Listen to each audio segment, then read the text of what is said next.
لیکن ارادے پختہ ہیں اور جوان ہیں. تو یہ جو 40 سال میرے اس کام میں گزرے ہیں یہ معجزات ہیں, معجزے ہیں. کب کہاں کیسے ہوا. میرا جو کام ہے وہ بے گناہ قیدیوں کا ہے.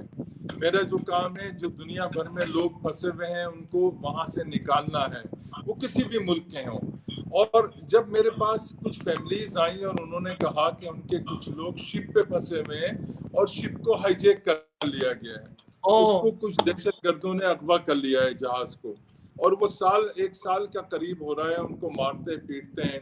خیر قصہ مختصر یہ کہ جب میری بھی ان سے بات ہوئی تو وہ ان پہ گرم پانی ڈالتے تھے, ان کو بٹیں مارتے تھے بندوق کی, ان کی چیخیں ہمیں سنواتے تھے. اور فیملی جب سنتی تھی تو وہ صومالیہ میں جب وہاں یہ صورتحال تھی تو اس کی آوازیں فیملی کو اور ہمیں سنوائی جاتی تھیں. تو یہ ایک نئی چیز تھی میرے لیے. جیل کو 40 سال سے زیادہ میں نے تو خود جیل کاٹی ایز اے اسٹوڈنٹ لیڈر, اور وہ جیل کاٹی جس نے مجھے انسان سے بہتر انسان بنایا. کہ مجھ پہ جرم یہ تھا کہ میں نے عبداللہ شاہ غازی کے مزار پہ تقریر کی ہے, جبکہ اس دن میں کراچی میں بھی نہیں تھا. اس کے بعد پھر گرفتار ہوا. پھر جب گرفتار ہوا تو الیکٹرک شاکس دیے گئے مجھے, اور اس کے بعد پھر مجھ سے معافی مانگی گئی. اور جنرل ضیاء الحق صاحب ایز اے پریزیڈنٹ کراچی آئے اور انہوں نے مجھ سے ملاقات کی اور میرے کام کو. بہرحال یہ ایک لمبی کئی دن چاہیے ان کہانیوں. یہ جو پھر ہم نے جب اس پہ کام شروع کیا تو یہ ایک ایسا کام تھا کہ مجھے صومالیہ جانا پڑا, ایتھوپیا جانا پڑا, موریتانیہ جانا پڑا, افریقی ممالک میں جانا پڑا, ایجپٹ جانا پڑا. تو جب ایم بی سوئس کے حوالے سے میں جب نکلا ہوں اور جب میں چلا ہوں تو کئی مواقع ایسے آئے کہ میری فیملی نے کہا کہ خدا نہ خواستہ اگر انہوں نے آپ کو رکھ لیا تو پھر کیا ہوگا. تو میں نے اپنی مسز کو کہا, میں نے کہا دیکھو اگر مجھے رکھ کے 22 زندگیاں بچ سکتی ہیں تو 14 کوئی مہنگا نہیں ہے. کہ اگر 22 زندگیاں بچ جائیں اور میری وجہ سے مجھے رکھ لیں تو 14 مہنگا نہیں ہے.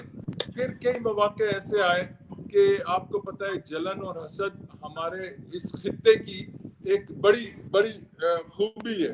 میں اس کو خوبی کا نام دے رہا ہوں کہ اگر جس آدمی میں سوچتا ہوں کہ اگر پاکستان یا بھارت یا اس خطے میں اگر یہ چیز نہ ہوتی تو کیا ہوتا, پھر تو انسانی حقوق کے کام کی ضرورت ہی نہ رہتی. تو جلن اور حسد اس میں کچھ ہمارے راستے میں رکاوٹیں بھی کھڑی ہوئی, اور کئی مواقع ایسے آئے کہ جہاں میں نے اپنی آنکھوں سے اپنے رب کو دیکھا اور پہچانا. جہاں میں نے اپنی آنکھوں سے آخری نبی علیہ الصلوۃ والسلام کو دیکھا اور پہچانا. اس کی وجہ یہ تھی کہ انسان کے بس سے ایک چیز باہر نکل گئی تھی. اور جو قیدی ہم نے رہا کرائے وہ آپ کے علم میں ہوگا کہ 55 سالوں سے بیفور پارٹیشن وہ جیلوں میں تھے اور کبھی کورٹ میں پیش نہیں ہوئے. وہ آدمی جو 38 سال سزائے موت میں تھا, جس کی بیوی کے قتل کے الزام میں اسے گرفتار کیا گیا تھا, اس نے اس کی بیوی زندہ تھی. بہرحال تو یہ نئی چیز تھی. مگر ایک موقع تو بالکل وہ آیا کہ جب سب کچھ ختم ہو گیا کہ یہ سب مار دیے جائیں گے اور یہ سارا سلسلہ بڑا تکلیف دہ ہو جائے گا, اور اس وقت ایک فون آتا ہے اور مجھے کہا جاتا ہے کہ سب معاملہ ٹھیک ہو گیا ہے, سب قیدی رہا ہو رہے ہیں, اپنے گھروں کو جانے والے ہیں. تو میں نے یہ نہیں دیکھا ٹریفک آ رہا ہے نہیں آ رہا ہے, میں ٹرک کے نیچے نہ آ جاؤں, کار کے نیچے, میں سجدے میں گر گیا. میں نے پہلے پروردگار کا شکر ادا کیا کہ 22 گھرانوں میں خوشیاں جا رہی ہیں, 22 خاندانوں میں. اور پھر میں نے نبی علیہ الصلوۃ والسلام کی طرف دیکھا, مدینے کی طرف دیکھا, اور میں نے کہا کہ بھائی کوئی تو ہے جو نظام ہستی چلا رہا ہے, کوئی خدا خدا. اعجاز بھائی آپ کے حوالے کیا میں تو وہیں سے شروع کروں گا کہ وکیل کی جو بات کی کہ شیطان والا جو شعر ہے یہ میں بڑی دفعہ پہلے سن چکا ہوں. تو میں تو ہمیشہ سے یہ کہتا ہوں کہ اللہ پاک کی جو صفات ہیں اس میں وکیل بھی ایک اللہ کی صفت ہے, اور اللہ کی صفت جو ہے وہ شافی ہے. جو اللہ نے اپنی صفات جو ہیں وہ اپنے نائب بندوں میں رکھی. اب بندوں کو ڈاکٹر بن جاتے ہیں, وکیل بن جاتے ہیں, یہ بھول جاتے ہیں کہ اللہ پاک کی صفات ہیں, اور وہاں پر جا کر وہ ظلم کرنا شروع کر دیتے ہیں, تو پھر ان سے وہ ان کی جو عزت, ان کی جو معاشرے میں ان کی عزت چھین لی جاتی ہے. تو اس لیے میں سمجھتا ہوں کہ یہاں کے معاشرے میں وکیلوں کی ابھی تک بہت عزت ہے, اور میں تو اللہ پاک کا بڑا شکر ادا کرتا ہوں کہ اگر ہم کو جھوٹ نہ بولنا ہو, کیونکہ ہم انسان ہیں نا, ہمارے اندر وہ ایک فطرت ہے جھوٹ بولنے والی, اگر ہم کو نہ بولنا ہو تو یہ معاشرہ ہم کو تنگ نہیں کرتا, ہمارا پروفیشن تنگ نہیں کرتا کہ واقعی آپ کریکٹ. تو ایز کمپیئر ٹو پاکستان, کہ جہاں پر پھر آپ اگر جھوٹ نہیں بولتے ہو تو آپ وہ سرکل سے ہی آؤٹ ہو جاتے ہو, وہاں پر اس شعر کا اطلاق جو ہے وہ صحیح ہوتا ہے, اور میرا خیال ہے کہ آسٹریلیا میں اس شعر کا اطلاق نہیں ہوتا ہے. نہیں تو وہاں انسان کہے گا کہ پیدا ہوا وکیل تو انسان نے کہا لو آج میں بھی صاحب سر دیکھیں نا, میرا جو مڈل نیم ہے وہ رحمان ہے, اجاز رحمان خان. کیا بات تو ہے. میں تو شیطان نہیں ہو سکتا ہوں نا, کیونکہ میرا تو اللہ نام نہ ہی کرے, رحمان اللہ نہ کرے. رحمان کا رکھا ہوا ہے. میرا نام انصار ہے جس کے معنی ہے مددگار کے, تو میں بھی شیطان نہیں ہو سکتا. تو ہم اور آپ مل کے دنیا کو یہ بتائیں کہ جو پاکستانی ہیں ان کو ایک ہی نگاہ سے مت دیکھو. اور یہ جو شپ والی بات ابھی شفق نے کہی, اس میں انڈین بھی تھے, سری لنکن بھی تھے, ایجپشن بھی تھے. انڈیا نے ایک موقع پہ انڈیا بھاگ گیا, اپنے لوگوں کو چھوڑ دیا اس نے, اور میرے خلاف اس نے بکواس شروع کر دی, لیکن میں پیچھے نہیں ہٹا. اور اس کا ایک چھوٹا سا میں واقعہ بتاؤں, اس کے بعد میں لندن گیا تو ایک پولیس آفیسر کھڑا ہوا تھا, اس نے اپنی ہیٹ اتاری, یہاں رکھی, اور اس نے میرے ہاتھ کو بس کیا. میں نے کہا پولیس آفیسر گورا لگ رہا تھا, تو میں نے کہا آر یو پاکستانی اور برٹش نیشنل؟ تو کہتا کہ I am by birth Pakistani مگر میں برٹش نیشنل ہوں. تو پھر میں نے اس کے ساتھ بات کی. جب بات کی تو اس نے کہا کہ یہاں پہ انڈینز بہت زیادہ ہیں, بھارتی بہت زیادہ ہیں, پولیس ڈپارٹمنٹ میں بھی اور دیگر اداروں میں بھی, اور وہ ہمیشہ تانے دیتے ہیں کہ تمہارا ملک جو ہے وہ دہشت گرد ہے, تمہارے ملک میں یہ ہے, تمہارے ملک میں فلانا ہے. تو کہنے لگا کہ جس دن آپ نے یہ کام کیا تو اس دن میں نے اپنے سارے ہندوستانی دوستوں کو اکٹھا کیا, اور میں نے کہا پورے بھارت میں ایک انصار برنی دکھا دو. تو آپ یقین کریں کہ میری پوری تھکن اتر گئی. میری جتنی اتنے مہینوں کی جو کوششیں تھیں, تھکن میں چور تھا میں اس لڑکے کی اس بات سے کہ میرا ملک, میری وطن, میری پہچان. اور یہ لڑکا آج فخر سے کہہ رہا ہے, اس ملک کے میڈیا نے یہ کہا کہ آپ کو ہندوستان میں ہندو مذہب کے لوگ گاڈ سمجھتے ہیں, بھگوان سمجھتے ہیں, ایشور سمجھتے ہیں. میں نے کہا نہیں, میں ایک انسان ہوں, کیونکہ میں نعوذ باللہ استغفر اللہ, وہ تو کریٹر آف دی یونیورس ہے, اس کی تو بات ہی کچھ اور ہے. تو پھر ہم نے ان سب کو لا کے جب ان کے گھروں پہ بھیجا, اور اس کے بعد جب اس لڑکے نے مجھے, پولیس آفیسر نے سلوٹ کر کے اور میرے ہاتھ کو چوما, ہاتھ چومنے کی خوشی نہیں تھی, سلوٹ کی خوشی نہیں تھی. جب اس نے یہ کہا نا کہ اب میں پوچھتا ہوں بھارتیوں سے کہ پورے بھارت میں جو پاکستان سے بڑا ملک ہے ایک انصار برنی دکھا دو, تو خدا کی قسم بس وہ لمحہ ناقابل یقین لمحہ کہ میری ساری تھکن اتر گئی, سارا. میں نے وہ ویڈیوز دیکھی ہیں, کتنا پیار کر رہے ہیں ان کے خاندان والے آپ کو. خالی ہم نے, اصل میں ہوا یہ, ایک موقع ایسا آیا کہ ہمارے لوگوں نے کہا کہ صرف پاکستانی رہا کرا لو, ہمیں ضرورت نہیں ہے. اگر ہندوستان اپنے لوگوں کو چھوڑ گیا ہے, ان کو ان کے حال پہ مرنے کو چھوڑ گیا ہے, تو ہمیں کیا ضرورت پڑی, آپ اپنے پاکستانی رہا کرا لو. میں نے کہا ایسا ظلم میں نہیں ہونے دوں گا. میں اس کا ماننے والا ہوں جو رب العالمین ہے, اللہ رب ذوالجلال رب العالمین ہے. میں اس کا ماننے والا ہوں جو رحمت للعالمین ہے. میں یہ کیسے کر سکتا ہوں کہ میں ان پھنسے ہوئے لوگوں میں سے 5 لوگ نکال لوں اور ان کو صرف اس لیے چھوڑ دوں کہ وہ بھارتی ہیں یا ہندو ہیں یا نان مسلم ہیں. میں نے کہا یہ میں نہیں ہونے دوں گا. اس کی وجہ سے مجھے بڑی تکالیف اٹھانی پڑی, لیکن مگر مجھے حیرت ہوئی کہ بھارت کو توفیق نہیں ہوئی کہ پاکستان کا شکریہ ادا کرتا. لیکن میں بھارت کی قوم کو, بھارت کے میڈیا کو مبارکباد دوں گا جنہوں نے کہا کہ this is only because of mister Ansar Burney and Pakistan. اور پاکستان کی جب بات آتی ہے تو سر فخر سے اونچا ہو جاتا ہے. ماشاء اللہ ماشاء اللہ. اعجاز بھائی اب کیا کہیں گے کہ جو کہا جاتا ہے کوئی لائر بینگ اے لائر جو ہے وہ آپ کا کیسا ایکسپیرینس رہا؟ آپ نے پریکٹس کی پاکستان میں؟ جی میں اصل میں جیسے میں نے بتایا کہ میں نے قید کاٹی, میں نے جیلیں کاٹی ماشاء اللہ دور میں, اور اس دوران بہت کچھ دیکھنے کو ملا. چونکہ میں خود بے گناہ تھا, میں اس دن شہر میں نہیں تھا اور مجھے تقریر کرنے کے الزام میں گرفتار کیا گیا تھا اور سزا دے دی گئی تھی. تو میرے ذہن کے تصور میں یہ تھا کہ میں نے وکالت کرنی ہے. I was a student leader at that time. تو میں نے کہا کہ اب میں نے وکیل بننا ہے اور وکیل بن کے ان کی مدد کرنی ہے. کیونکہ ایک چھوٹا سا قصہ سنا دوں کہ عید کا دن تھا, جیل کھلی ہوتی ہے, جیل کھلی سے مراد جیل کھلی وہ نہیں, بیریکو میں آپ مل سکتے ہیں جا کے. تو ایک قیدی تھا جو نابینا تھا, اس کی آنکھیں نہیں تھی, بلائنڈ تھے, اور راشا تھا ان کے جسم میں, کانپ رہا تھا ان کا جسم اور چل نہیں پا رہے تھے. تو وہ اس طرح سے جا رہے تھے, میں نے ان کا ہاتھ تھام لیا, اور خدا کی قسم آپ کبھی ایسے شخص کا ہاتھ تھامے تو آپ کو لگے گا کہ خدا نے آپ کا ہاتھ تھام لیا. اس کو پھر میں نے پوچھا, میں لے کے چلا تو تم کس کیس میں ہو؟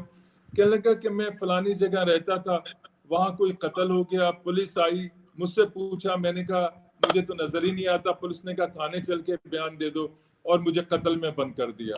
بس پھر میں نے کہا کہ لوگوں کو ڈھونڈو, بے گناہوں کو ڈھونڈو. اعجاز صاحب, شفق بی بی, پاکستان بننے سے پہلے سے لوگ قید تھے, پاکستان بنا نہیں تھا. ایک عورت 55 سال سے 55 ایئر سے قید تھی اور کبھی کورٹ میں پیش نہیں ہوئی. ایک مختار بابا 38 سال اپنی بیوی کے قتل میں قید میں تھا اور بیوی اس کی زندہ تھی. مہردین 17 سال ایک قتل میں رہا, اس کو لاہور سے پکڑ لائے تھے, اس کا قتل.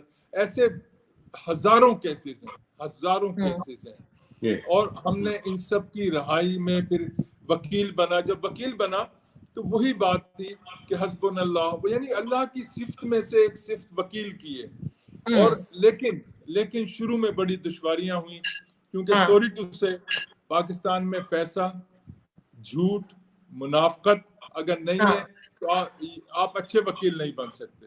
مگر جب اللہ کا کرم ہو جائے تو میں نے ثابت کیا, آپ نے بھی ثابت کیا پھر اعجاز صاحب, کہ اللہ جب مہربانی کر دیتے ہیں تو شیطان کو دفن کر دیتے ہیں پھر آپ کے اندر سے. اور آپ کی نیت, اگر آپ کی نیت اچھی ہو اللہ پاک کو, تو اللہ مہربان ہو جاتا ہے. اگر نیت آپ کی اچھی ہو تو آپ کے ساتھ فرشتوں کو کر دیتا ہے اللہ پاک, اور آپ کو پتہ نہیں چلتا کہاں سے آپ کی امداد مدد ہوتی ہے. الحمدللہ الحمدللہ الحمدللہ.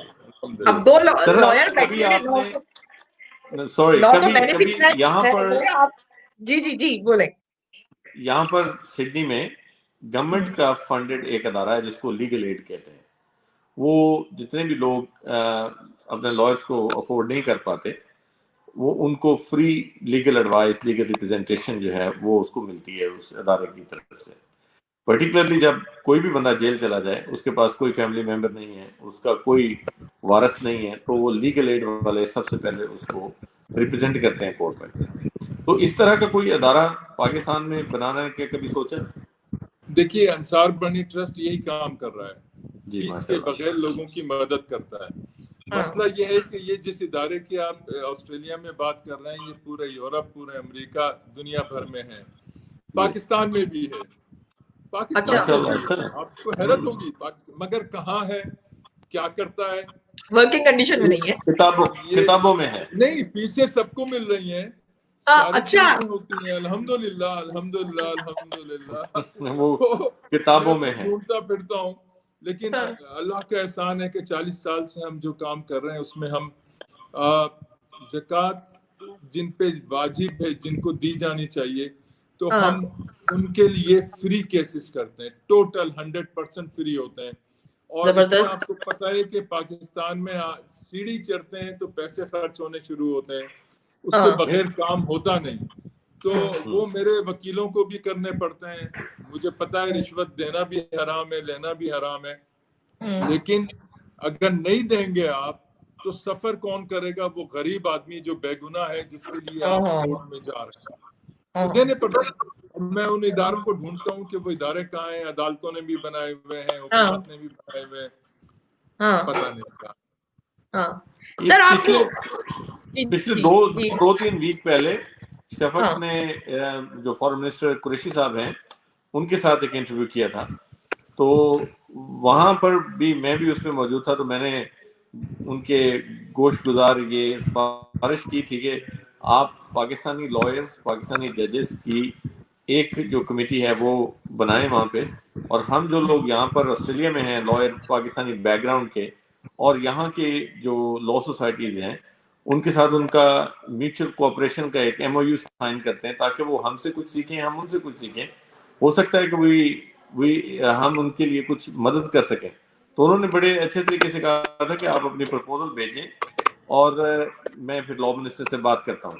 تو ہم وہ پرپوزل بنا رہے ہیں، تو اس طرح کی کوئی اگر آپ کے مائنڈ میں بات ہو، سجیشن ہو، تو آپ ہمیں بتائیں تاکہ وہ ہمارے لیے کچھ مشعل راہ ہو سکے۔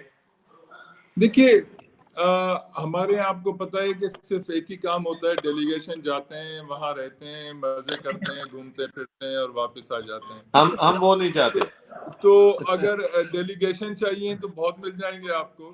نہیں، آپ اس کے لیے صرف ایک طریقہ ہے کہ خود پاکستان تشریف لائیں، اپنے طور پہ ریسرچ کریں، جن لوگوں کو آپ سمجھ سکتے ہیں کہ ان کو ٹریننگ دی جا سکتی ہے، ان کے ساتھ رابطے ہو سکتے ہیں، ان کے ساتھ آگے بڑھا جا سکتا ہے۔ دیکھیے چھوٹی موٹی چیزیں تو ہم سب انسان ہیں، فرشتے تو نہیں ہیں، ہم سے بھی کہیں نہ کہیں غلطیاں تو ہوتی ہیں، ہم کوئی، لیکن جب آپ اس کام کو اللہ کے لیے کرتے ہو تو پھر آپ کے دل سے خوف نکل جاتا ہے برائی کا، اور اچھائی کی جو ایک صورت ہے وہ آپ کے اندر پیدا ہو جاتی ہے۔ پھر گناہ کو ثواب روک رہا ہوتا ہے، پھر آپ کی برائی کو اچھائی روک رہی ہوتی ہے، آپ کے اندر ایک خوف پیدا کہ نہیں یہ غلط کام ہے۔ جس دن یہ احساس آپ نے جگا دیا کسی بھی پروفیشن میں تو کیا بات ہے، مگر ایسا ہو نہیں پا رہا۔ ہم کیا کرتے ہیں؟ ہم گھبرا جاتے ہیں، ہم ڈر جاتے ہیں۔ ہمارے سامنے دیکھیے اس کی مثال دوں کہ انصار برنی ٹرسٹ جن لوگوں کی مدد کرتا ہے وہ لوگ ہوتے ہیں کہ جو ٹوٹلی بے گناہ ہوتے ہیں اور بہت غریب اور کمزور ہوتے ہیں۔ تو کمزور کے ساتھ نہ جج کھڑا ہوتا ہے، کمزور کے ساتھ نہ کوئی اور کھڑا ہوتا ہے، نہ پولیس کھڑی ہوتی ہے۔ آپ رو رہے ہیں، تڑپ رہے ہیں، سیسے کر رہے ہیں، لیکن جب تک جیل والے کو آپ پیسے نہیں دو گے آپ اپنے قیدی سے ملاقات نہیں کر سکتے، عدالت میں اس کی آپ شکل نہیں دے سکتے جب تک آپ رشوت نہیں۔ وہ پھر ہمارے لڑکے جا کے یا ہماری لڑکیاں جا کے جس حد تک بھی، اب اس کا حساب کیا رکھیں گے؟ آپ مجھے بتائیے کیا حساب رکھیں گے؟ آپ بھی رشوت دیتے ہیں۔ ارے میاں میں کیا، آپ کا جو سابقہ پرائم منسٹر ہیں سارے وہ بھی دے رہے ہوتے ہیں، جو ابھی کا ہے یہ عدالت جائے گا تو یہ بھی دے رہا ہوگا۔ مسئلہ تو سارا یہ ہے کہ جو نظام ہے، جو سسٹم ہے، اسے کوئی کمبخت ٹھیک کرنے کو تیار نہیں ہے، کوئی اس کو دیکھنے کو۔ ہم جس دن اقتدار میں آتے ہیں ہم اپنے آپ کو نعوذ باللہ خدا سمجھنے لگتے ہیں، دوسیت آ جاتی ہے ہمارے اندر، ایک شیطان جنم لے لیتا ہے ہمارے اندر، سارے وعدے بھول جاتے ہیں ہم، ساری باتیں بھول جاتے ہیں ہم، اور ہمارے اندر ایک شیطان، ایسا بڑا شیطان جو شاید اللہ نے بھی نہ پیدا کیا ہو، وہ ہم بن کے رہ جاتے ہیں۔ منسٹری تو آپ کے پاس بھی رہی ہے، اس وقت کیا حال تھا؟ دیکھیے میرے پاس جب وزارت تھی تو میں قسماً آپ کو خدا کی قسم کھا کے کہتا ہوں کہ میرا اسٹاف جب میری وزارت ختم ہوئی تو رو رہا تھا کہ صاحب ہم تو بہت وزیروں کے ساتھ رہے مگر ایسا چریا پاگل وزیر ہم نے نہیں دیکھا جو ایک لمحے کو آرام نہیں کرتا، جو اس جیل میں اس ذہنی امراض کے اسپتال میں۔ تو کہنے کا مطلب یہ کہ جب ہم اترتے ہیں اقتدار سے، اصل پہچان اس وقت آپ کی ہوتی ہے۔ لوگوں نے مجھ سے کہا کہ آپ نے یہ کیا کیا، آپ نے وزارت کیوں قبول کر لی؟ آپ انصار برنی ہو پاکستان کا، ایک فخر ہو، ایک نام ہو، الحمدللہ آپ کو یہ وزارت نے چھوٹا کر دیا ہے۔ میں نے کہا شاید اللہ نے مجھے ایک امتحان کے کمرے میں وزیر بنا کے بٹھایا ہے، اور میں چاہوں گا کہ میں فرسٹ کلاس فرسٹ پاس ہوں۔ ویسے ایجوکیشن میں کبھی فرسٹ کلاس فرسٹ پاس نہیں ہوا میں، لیکن میں نے کہا میں اس میں ضرور فرسٹ کلاس فرسٹ پاس ہوں، کیونکہ یہ اللہ کا امتحان ہے۔ تو جب تک ہم وزیر یا وزیر اعظم بن کے انسان نہیں رہیں گے, دعوس بن جائیں گے, ہم اپنے عہد و پیما بھول جائیں. ایک جھوٹا شخص کیا وزیر اعظم ہو سکتا ہے؟ نہیں ہو سکتا. تو پاکستان میں ایک سچا وزیر اعظم مجھے دکھا دو یار, ایک سچا وزیر اعظم مجھے دکھا دو جو سچا وزیر اعظم بنا ہو, جس نے اپنے عہد نہ توڑے ہوں. جھوٹا تو ہو ہی نہیں سکتا. آرٹیکل دیکھ لیں آپ آئین کا, جھوٹا شخص وزیر اعظم ہو ہی نہیں سکتا. اور سارے یہاں پہ جتنے 6 پارٹیاں جو بدل رہے ہیں, وہ کل تک جن کو گالیاں دے رہے تھے ان کی گود میں بیٹھے ہوئے. ہمارے یہاں تو ہمیں تو انسان ڈھونڈنا پڑ رہا ہے کہ ہمارے ملک میں کہیں انسان ہے, اس خطے میں کہیں. یہی حال, میں یہ نہیں کہہ رہا پاکستان کا ایسے, بھارت کا بھی یہی حال ہے, باقی ملکوں کا بھی. تو ہمیں اپنے اندر, اور آپ یہ دیکھیں کہ ایک شخص اگر انصار بڑھنی, کوئی ایک برٹش شہری یہ کہتا ہے کہ آج میرا سر فخر سے بلند ہے کہ میں نے ہندوستان سے کہا کہ ایک انصار بڑھنی دکھا دو. تو ایک شخص بھی, اعجاز صاحب, آپ اکیلے پورے آسٹریلیا میں پاکستان کے سفیر ہیں. آپ کی ایک چیز پورے آسٹریلیا کو یاد رہے گی کہ یار اتنا بڑا, آپ کا نام بھول جائے گا وہ, لیکن یہ نہیں بھولے گا کہ ایک پاکستانی نے اتنا بڑا کام کیا ہے یا یہ کام کر. تو میری کوشش یہ ہے کہ میں دنیا میں جہاں بھی جاؤں, I am proud to be a Muslim, I am proud to be a Pakistani, مگر میں اپنے کام میں اللہ رب العالمین کو جانتا ہوں اور نبی رحمت للعالمین کو جانتا ہوں کہ جس میں انسانوں میں کوئی فرق اور کوئی تفریق نہیں ہے. اور ہندوستان کو بھی اس بات کا پتہ ہے, لیکن چونکہ وہ بھی اپنے ایشور اور خدا خودی بن جاتے ہیں, ان کے اندر بھی احساس نام کی چیز نہیں ہے. بس پاکستان کے خلاف جتنی, یعنی اتنا بڑا کام جو ان کا میڈیا کہہ رہا ہے کہ you are like a god in Hindustan, ان کے وزراء کہہ رہے ہیں کہ اس کے پیچھے کیا سازش ہے ہمیں نہیں پتا. شرم آنا چاہیے بے شرموں کو یار. اچھا, امریکہ نے بھی آپ کو ہیرو کہا, جبکہ امریکہ بڑا کنجوس ہے پاکستانیوں کی تعریف کرنے کے لیے. شفق بی بی ایسا ہوا تھا کہ Pakistan, Hindustan, Sri Lanka, Somalia, Ethiopia, Mauritania, Sudan, یہاں سے بچوں کو خرید کے یا اغوا کر کے لے جایا جاتا تھا. میں ایک باپ ہوں, آپ لوگ بھی والدین ہوں گے. اس کے اندر ان بچوں کی عمریں, ایک ماں سے یا ایک باپ سے پوچھو کہ 2.5 سال کا بچہ کیا کام کر سکتا ہے. اجازت صاحب, 2.5 سال کا بچہ, 2.5 years old child, کیا کام کر سکتا ہے؟ 2.5 سال سے 3 سال کا بچہ 12-14 گھنٹے اونٹ پہ کام کرتا تھا, 12 to 14 hours a day. 2.5 سال سے 3 سال کا بچہ اونٹ سے گرتا تھا, بھیجا باہر نکل آتا تھا, پیٹ پھٹ جاتا تھا, آتے باہر نکل آتی تھی, اونٹ اس پہ دوڑ جاتے تھے. کھانے کو ان کو 2 بسکٹ ملتے تھے نمکین واٹر, جو سمندر کا پانی ہوتا ہے, سی واٹر, تاکہ ان کا وزن نہ بڑھے. ان کے ساتھ سوڈومی ہوتی تھی, ان کے ساتھ زنا ہوتا تھا, ان کے ساتھ جنسی تشدد ہوتا تھا. عورتیں لائی جاتی تھیں, عورتوں کے ساتھ جنسی تشدد کر کے جو بچے پیدا ہوتے تھے وہ ان کے لیے زیادہ, اونٹ کے اندر رہتے تھے تو ان کے لیے زیادہ قیمتی ہوتے تھے. میں اور میری بیوی شاہین, ہم 17 سال لڑے ہیں خلیجی ممالک میں, 17 سال. اور تو یہ کون لوگ تھے بھائی صاحب, یہ کون لوگ تھے جو یہ ظلم کرتے تھے؟ شیوخ. ہماری حکومت تو مجھ سے ناراض تھی یہ کام ختم ہونے پہ کہ آپ نے ہمارے شیخوں کو ناراض کر دیا. میں نے کہا تم اپنے شیخوں کو راضی کرو, میں اپنے رب کو راضی کر رہا ہوں. کیا بات. یہ بچے وہاں مر جاتے تھے, وہیں دفن کر دیے جاتے تھے, ان کو کھانے پینے کو کچھ نہیں ملتا تھا. ٹرینرز ان کو یوز کرتے تھے, جو ٹریننگ دیتے تھے وہ ان کو, ظاہر. تو ہم لڑے 17 سال, اور ہمیں چیلنج دیا گیا کہ اس سے پہلے بھی 3 مرتبہ یہ حکومتیں اعلان کر چکی ہیں بین لگانے کا بچوں پہ, لیکن ہفتے کے بعد پھر شروع ہو جاتا ہے. اور ہمارے ہوتے ہوئے بھی ایسے ہی ہوا. ہم وہاں سے ہٹے نہیں, ہم نے اپنی زندگی کی پرواہ نہیں کی, ہم نے یہ نہیں سوچا کہ ہمارے ساتھ کیا ہوگا. سب نے ہمیں دھمکیاں دی, 2 دفعہ حملہ بھی ہوا, لیکن ہم پیچھے نہیں ہٹے, کیونکہ یہ زندگیاں جو تھیں ہم ان کو بچانا چاہتے تھے. پھر ہمارے ہوتے ہوئے دن کی ریسیں ختم کر کے لیٹ نائٹ شروع کر دی دور دراز علاقوں کے اندر, تاکہ ہم نہ دیکھ پائیں. ہم وہاں بھی پہنچ گئے. ہم پتہ نہیں کیا چیزیں, وہ ہمیں جن بوت سمجھتے تھے کہ یہ پتہ نہیں جن بوت ہے کیا ہے, یہ کہاں کیسے پہنچ جاتے ہیں. کیونکہ رب پھر آپ کو جن کی زندگیاں بچانا چاہتا ہے ان کا راستہ دکھا رہا ہوتا ہے, وہ بالکل رب کر رہا ہوتا ہے اور عزت ہم جیسے گنہگاروں کو دے دیتا ہے.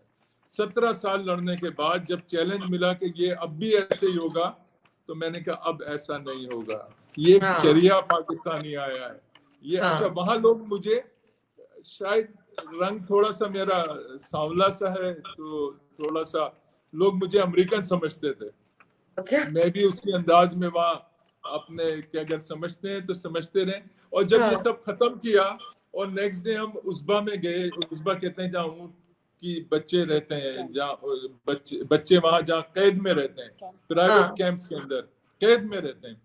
تو وہ بچوں نے مجھے دیکھا تو میں نے کہا کیسے ہو, کیا حال ہے, بنگالی بچے تھے. کہتے ہیں کہ کوئی امریکن آیا ہے اپنی بیوی کے ساتھ تو اس نے سب ختم کر دیا, ابھی ہم گھر جائیں گے. اور میں نے کہا امریکن نہیں ہے یہ پاکستانی بڈھا بڈھی ہے, یہ امریکن نہیں ہے, تمہیں غلط بتایا گیا ہے.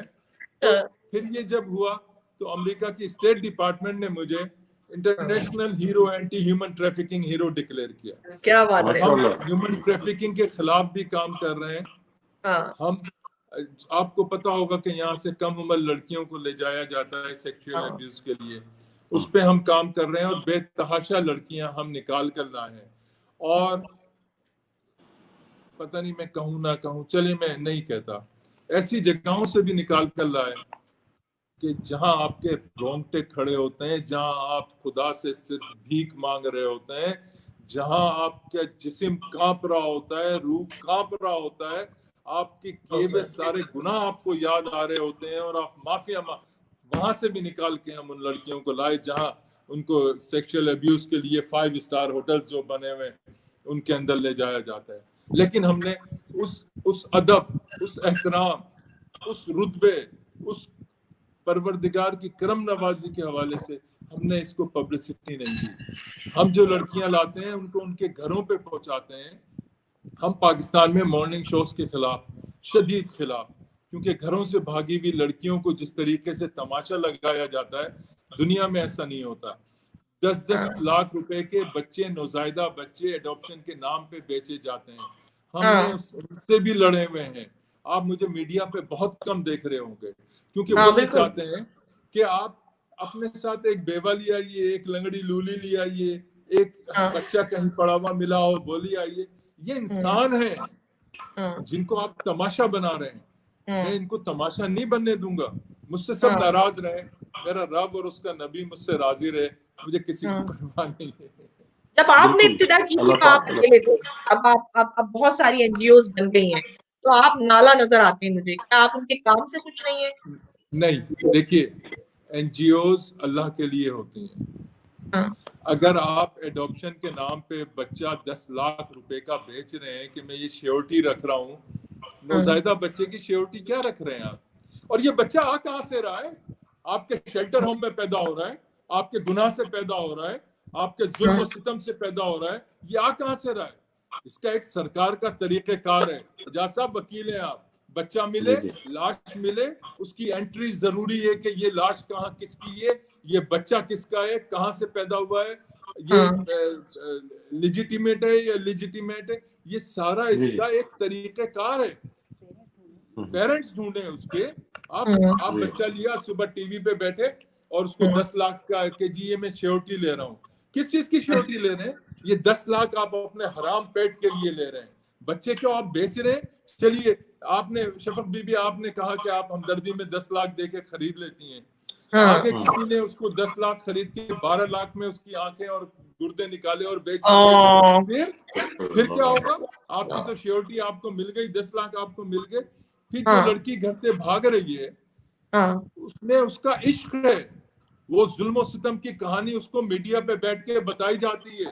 ہنسنے کے پیسے الگ ملتے ہیں, رونے کے پیسے الگ ملتے ہیں. اس کو بتایا جاتا ہے, اس کو کہا جاتا ہے ایسے رونا ہے, ایسے کہانی سنانی ہے, اس طریقے. اور مجھے باپ تو مر گیا نا یار, اجاز باپ تو مر گیا نا, اس کی بیٹی نے یہ تماشا لگایا, ماں تو مر گئی, اس کا خاندان بھائی بہن تو مر گیا صرف ایک عشق کے لیے. دیکھیے ہمارے پاس بھی آتی ہیں, ہم ان کو سمجھاتے ہیں یہ بھیڑیوں کی دنیا ہے. اپنے ماں باپ سے زیادہ کوئی بھی نہیں ہے. اگر وہ سمجھ جائیں گڈ, نہیں سمجھتی تو ہم ان کے گھر رابطہ کرتے ہیں, ان کو سمجھاتے ہیں کہ آپ کا خون ہے, آپ کی بیٹی ہے. پھر بھی اگر دونوں نہیں سمجھتے تو ہم قاضی کو بلاتے ہیں, نکاح پڑھواتے ہیں, اللہ کے سپرد کرتے ہیں, جو اس کی مدد کر سکتے ہیں ہم وہ کر دیتے ہیں. ایسا تو نہیں ہوتا کہ ایک لڑکی بھاگ کے آئی, میں صبح فون کروں شفقت بیوی ایک اور آ گئی ہے صبح لے آؤ, اور میں صبح لے کے اس کو ٹی وی پہ بیٹھ کے اس کے خاندان کو میں نے مار دیا, اس کے خاندان کو تباہ اور برباد کر دیا. ایک کہانی تو کتنے ایک ہفتہ شادی چلتی ہے. ایک شخص وزیر اعظم کا مشیر, غور سے سنیے گا, ٹی وی پہ شادی ہو رہی ہے, وزیر اعظم کا مشیر, حافظ قرآن, ڈاکٹر سرجن, وزیر اعظم ہاؤس کے 2nd فلور پہ بیٹھتا ہے. پورے 5 دن شادی چلی, وزیر اعظم بھی سو رہا تھا, کابینہ بھی سو رہی تھی, پوری مشینری بھی سو رہی تھی. 5 دن ٹی وی پہ اس لڑکی کے ساتھ کہانی چلی, اور جب مجھ تک آیا یہ قصہ تو مجھے پتا چلا کہ یہ تو نہ ڈاکٹر ہے, نہ سرجن ہے, نہ وزیر اعظم کا مشیر ہے. یار کہانی کی آپ انتہا تو دیکھو, بے شرمی, بے حیائی, ڈٹائی. آپ لوگ گھر میں بیٹھ کے رو رہے ہوتے, آئے ماں باپ نے کتنا ظلم کیا, گھر بھاگ کے آ گئی, آئے اتنا چھوٹا بچہ کس نے پھینک دیا. کوئی نہیں پھینکتا. اس ملک میں آپ بھی رہ کے گئے ہو, کتنے بچے آپ کو سڑکوں پہ ملے ہیں. یہ کہیں اور پیدا ہوتے ہیں, یہ کہیں اور سے بہت کم شاذ و نادر ہی ہوتے ہیں جو آپ کو کہیں ملتے ہیں. تو اسپتالوں سے اغوا ہو رہے ہیں بچے, کہاں جا رہے ہیں وہ؟ 10 لاکھ میں شیورٹی میں بک رہے ہیں. تو ہم نے کوشش یہ کی کہ ان چیزوں کو روکیں. ہم این جی اوز کے خلاف نہیں ہیں, میں تو خود این جی او ہوں, میں کیسے خلاف ہو سکتا ہوں. میں تو چاہتا ہوں زیادہ سے زیادہ. اب آپ دیکھیے کہ اب آپ نے جو ابھی جو اناج بانٹا گیا ہے, کسی نے 20 لاکھ خاندانوں کو دے دیا ہے, کسی نے 40 لاکھ خاندانوں کو. یار کہاں ہے وہ خاندان, کہاں ہے وہ خاندان؟ ہمیں بھی تو دکھاؤ یار, ہم نے بھی بانٹا ہے. ہمیں تو خود نہیں پتا کہ ہم کس کو دے رہے ہیں, اور دینے والے کو, لینے والے کو نہیں پتا کہ کس سے لے رہے ہیں. تو بہت ساری چیزیں ایسی ہیں کہ تماشے جو ہے نا, خاص طور پہ ان بچوں کو جنہوں نے بیچا ہے, اور حکومت خاموش ہے. ایک اور میں سنا دوں, ایک لڑکا, ایک ماں اپنی بیٹی کے ساتھ گئی اپنی کڈنی کے علاج کے لیے. انہوں نے کہا کل آ جائیں آپ. وہ کل پہنچی تو ان سے کہا کہ آپ رات کو آ جائیں. وہ رات کو بیٹی کو لے کے چلی گئی. انہوں نے اپنے شیلٹر ہوم میں رکھا. صبح اس کو لے کے ٹی وی پہ چلے گئے. فون چلا گیا, یار ایک اور آ گئی ہے, صبح لے کے آ جاؤں. اس نے کہا واہ یار, ایک اور لیا. دس از لائک اے منڈی. یہ منڈی ہے, یہ بازار ہے عورتوں کی. وہاں لے کے پہنچ گئے. صبح 5 دن وہ ان کا معاملہ چلتا رہا. اس سے شادی کر دی گئی. جب شادی ہو گئی تو پتا چلا, جب وہ لڑکا گھر گیا اور ساری چیزیں ہوئی, تو اس نے کہا مندر چلو. اس نے کہا مندر چلو, مندر تو میں نہیں جاتی. اس نے کہا میں تو ہندو ہوں. پھر وہ کیس ہمارے پاس آیا اور وہ ہم نے ڈیوورس کرائی. اگر دل سے وہ رہنا چاہے کسی ہندو کے ساتھ تو دس از نن آف مائی بزنس. وہ جانے, اس کا رب جانے. لیکن اس کو تو پتہ ہی نہیں کہ اس کے ساتھ ہوا کیا ہے. وہ تو اپنی ماں کے علاج کی کڈنی کے لیے گئی تھی. ان کا شو چل گیا اور لوگوں نے رو رہے ہیں, بیٹھے ہوئے رو رہے ہیں. یہ ظالم لوگ یہ ہیں کون بنی صاحب؟ یہ لوگ یہ ہم میں اور آپ میں سے ہی ہیں, اور کون ہوگا بھائی؟ ہمارے لوگ ہیں. ان کو خدا یاد نہیں ہے. اگر خدا یاد ہوتا تو شاید وہ اپنے بیوی بچوں کا احترام کر لیتے. جو اپنے بیوی بچوں کا احترام نہ کر کے دنیا کی باتیں کرے, دنیا کے بچوں کی باتیں کرے, دنیا کی عورتوں کی باتیں کرے. ذرا اس کے گھر میں تو جا کے دیکھو یار. میری بیوی مجھے کہہ رہی ہے چپ ہو جاؤ بس. ہاں وہ دکھی بات. نہیں, یہ اچھی بات ہے, اچھی بات ہے کہ آپ اپنے دل کی پوری بات سنائیں. شاید ہماری وجہ سے, ہمارے اس میڈیا کی وجہ سے کسی اچھے آدمی کے پاس یہ خبر پہنچ جائے اور کچھ اللہ تعالیٰ کی طرف سے ہیلپ آ جائے. تو ہم تو چاہتے ہیں کہ آپ سنائیں اپنی بات. میرے خیال میں نے جتنا کہہ دیا ہے, بعد میں مجھے ڈانٹ پڑے گی. نہیں, آپ کی جو بہن کہتی نا, جو آپ جس کی وجہ سے آپ چل رہے ہیں, پیچھے سے آواز آ رہی ہے مجھے آپ کی مسز کی. اور بڑی یہ ایک کامیاب جوڑی ہے جو بڑی انسانیت. الحمدللہ, یہ ہماری محبت کی شادی ہے, جو 9th کلاس سے ہماری محبت اور عشق ہے. ماشاءاللہ، اور اتنا اتنا قائم ہے. تھوڑا سا اینڈ کی طرف جا رہی ہوں، اقوام متحدہ میں جو آپ کا تجربہ رہا تھوڑا سا وہ بھی بتائیے کہ ایک پاکستانی اس پوزیشن پہ پہنچا. دیکھیے میں نے تو کبھی سوچا نہیں تھا کہ میں اللہ مجھے اتنا نوازے گا. مجھے نہیں پتا، مجھے فون آیا کہ آپ نے کل حلف اٹھانا ہے، تو میں ششدر تھا، میں حیران تھا کہ، لیکن حیران اس نہج پہ نہیں حیران، مجھے پتا ہے کہ میرا رب ہے. ماشاءاللہ، مجھے پتا ہے یہ یقین ہی کامیابی ہے. اور یہ یقین ہی کامیابی ہے آپ کی. اس پوری زندگی میں اعجاز صاحب خدا کی قسم اپنی آنکھوں سے رب کو دیکھا ہے، اپنے آنکھوں سے اپنے پہچانا ہے رب. ٹھیک ہے، تو فون آیا کل آپ نے حلف اٹھانا ہے. میں نے کہا یہ تو اللہ نے مجھے امتحان روم میں رکھ دیا، اب مجھے پاس ہونا ہے. الحمدللہ مجھے فخر ہے کہ میں نے ایک شخص کو راہ کرا دیا تھا جس پہ مجھے کافر اور غدار قرار دے دیا گیا. He was behind the bar in a death cell since last 38 years. تو جب 38 سال کا پتہ چلا، میں نے کہا اگر اس کو عمر قید ہوتی، اس زمانے میں 14 ایئرس کی عمر قید تھی، وہ بھی 10 سال میں آدمی رہا ہو جاتا تھا، اس نے 38 سال. میں نے اس کی فیملی پوچھی، اس نے کہا مجھے تو پتہ ہی نہیں، میں تو ہندوستان سے ہوں، انڈین پنجاب سے ہوں، سکھ ہوں، مجھے 38 سال میں اپنی فیملی کا نہیں پتا، وہ زندہ ہیں، مر گئے ہیں، کہاں ہیں. ہم نے اس کی family Dhondy, being a minister, ہم نے اس کی رہائی دلوائی کہ اس نے اپنی سزا پوری کر لی ہے. اگر وہ جاسوس بھی تھا تو 38 سال پہلے اسے سزائے موت دے دیتے. 38 سال رکھنے کا کوئی جواز نہیں ہے. ہم نے اس کو راہ کرایا، اس کی فیملی ڈھونڈی، اس کو ملایا. دنیا بھر میں پاکستان پاکستان پاکستان ہو رہا، اور میرے اپنے گھر میں میرے خلاف سازشیں شروع ہو گئی. میں کافر ہو گیا، میں ایجنٹ ہو گیا. میں نے کہا یار میں جس کا ایجنٹ ہوں نا وہ میرا رب ہے، اور جس در سے مجھے کچھ ملتا ہے وہ مدینہ ہے. یہ میں ان کا ایجنٹ ہوں. اگر مجھے فخر ہے ایجنٹ ہونے پہ، اگر تمہیں نہیں ہے تو یہ تمہاری بد نصیبی ہے. ٹھیک ہے جی. تو لیکن میں پیچھے نہیں ہٹا. تو کہنے کا مطلب یہ کہ میں نے کبھی زندگی میں یہ نہیں سوچا کہ اس کا نتیجہ کیا ہے. میں نے یہ سوچا کہ اللہ کے نزدیک اس کا عمل کیا ہے. اور جب میں وزارت میری ختم ہو رہی تھی، میں ڈکلیئر ہو چکا تھا کافر، غدار، سب کچھ. میرے پریسیڈنٹ نے میرا فون ریسیو کرنے سے انکار کر دیا کہ یہ تو گڑبڑ ہو گئی ہے. وزیر اعظم نے میرا فون ریسیو کرنے سے انکار کر دیا کہ یہ تو گڑبڑ ہو گئی ہے. میرے ساتھ کے وزراء جو ہم 24 گھنٹے اکٹھے ہوتے تھے، انہوں نے کہا اس سے مت ملو بھائی، یہ تو ملا تو پتہ نہیں کیا کریں گے. اب فون کوئی نہیں اٹھا رہا. اب منافقت کی انتہا بتانے جا رہا ہوں میں. شام کو مجھے فون آیا کہ آپ جو ہیں وہ الیکٹ ہو گئے ہیں unopposed United Nations Human Rights Council کے اندر as expert adviser on human rights. Phone بند ہو گیا.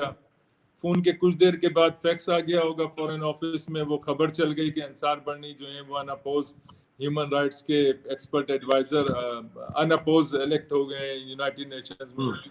صدر صاحب کا فون آ گیا مبارکباد کا، وزیر اعظم صاحب کا فون آ گیا مبارکباد کا، ان ملاؤں کا بھی فون آ گیا مبارکباد کا جو کمبخت مجھے کافر قرار دے رہے ہیں.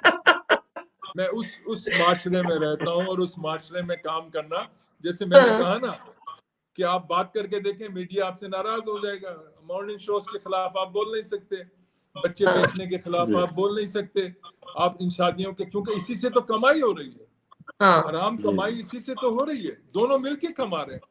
اور یہ کیسے ممکن ہے کہ این جی او اگر 10 لاکھ لے رہی ہے تو 5 لاکھ ٹی وی کو نہ دیتی ہو؟ تو سب کا ملا جلا کاروبار ہے. لیکن ہم اور آپ مل کے انشاءاللہ اس معاشرے کو بھی بدلیں گے، اس دنیا کو بھی بدلیں گے، اور دنیا کو بتائیں گے کہ انسان ہے تو انسانیت ہے، اگر انسانیت ہی نہیں رہی تو انسان بھی نہیں رہا.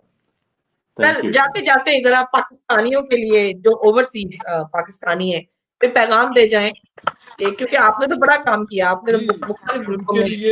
ان کے لیے میں اتنا کہنا چاہوں گا، کرو نہ غم کے ضرورت پڑی تو ہم دیں گے.